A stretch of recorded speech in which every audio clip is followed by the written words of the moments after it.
What is up, guys? It is me, Max, back again with another guitar tutorial, and today we'll be taking a look at Sometimes or Backwood by Gigi. And what a freaking gorgeous song this is. And one reason for that is this beautiful and raw guitar riff that we're gonna be taking a look at in this video. Before we jump into this video, I wanna give a quick shout out to my friend Maddie, who did the awesome vocals for the intro of this video.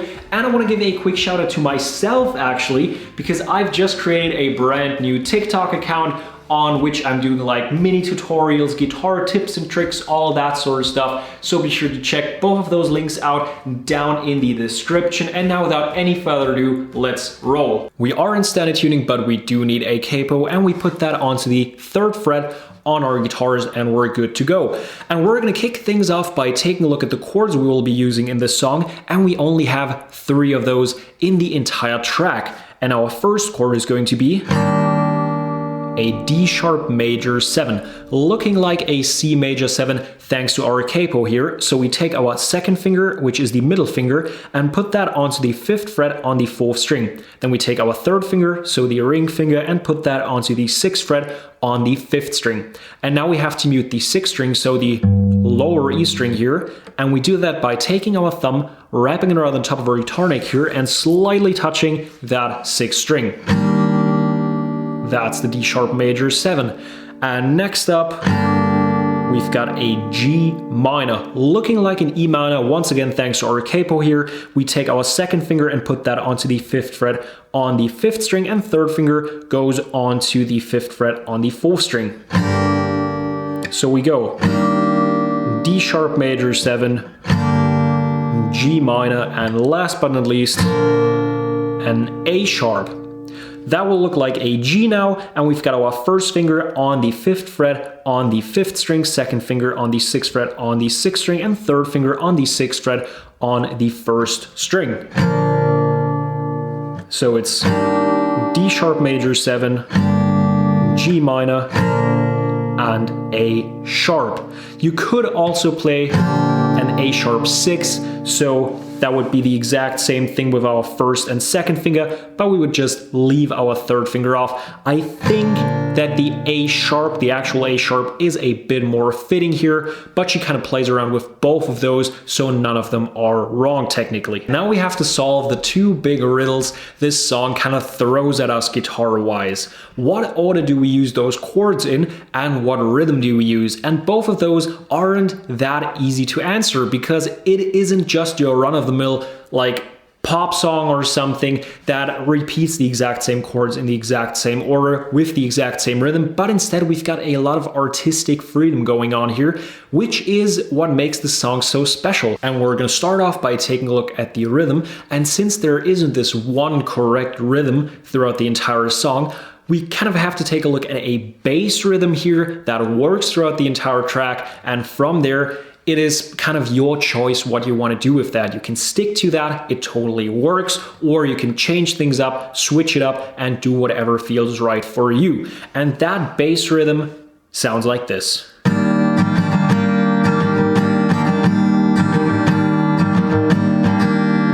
So what we do here is we go down, up, down, up, down, up, down, up, down, down, up.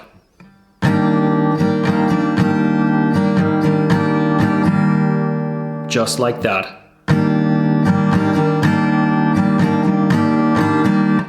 And we do that twice on each chord.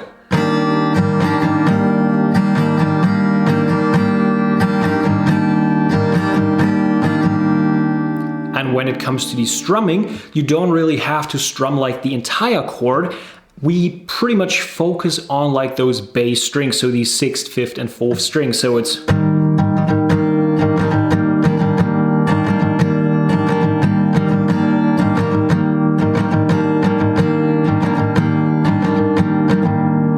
just like that. And now we have to figure out what order to use those chords in. And the only question left to answer now is what order do we play those chords in? And once again, it isn't that easy to answer because we don't have a distinct verse, a distinct chorus, and that sort of stuff. It all kind of flows together. So we kind of have to figure out how to remember which part to play at what point. So I kind of came up with a number system because I think that is the easiest way of explaining it to you guys. And we're going to be giving the number 1 to like the bass chord progression here that consists of D sharp major 7 and G minor. We play our rhythm twice on each of those chords.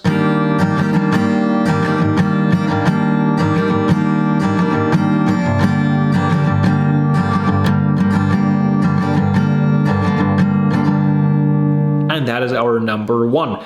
That is immediately followed up by number 2, which is the D sharp major 7, rhythm used twice on there.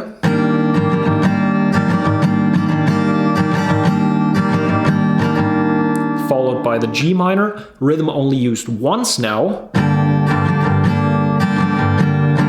Because now we switch onto the A sharp and play it once on there as well. That is our number 2. Then we go back to number 1.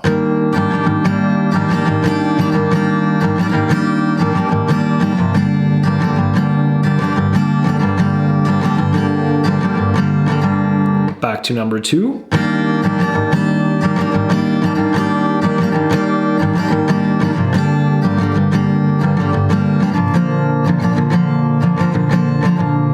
Then we go back to number 1.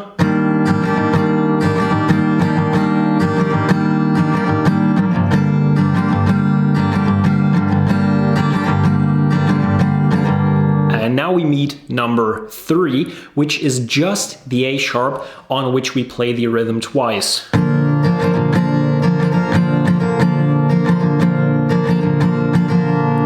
And the last segment is number 4, which follows immediately after. It is just our D sharp major twice.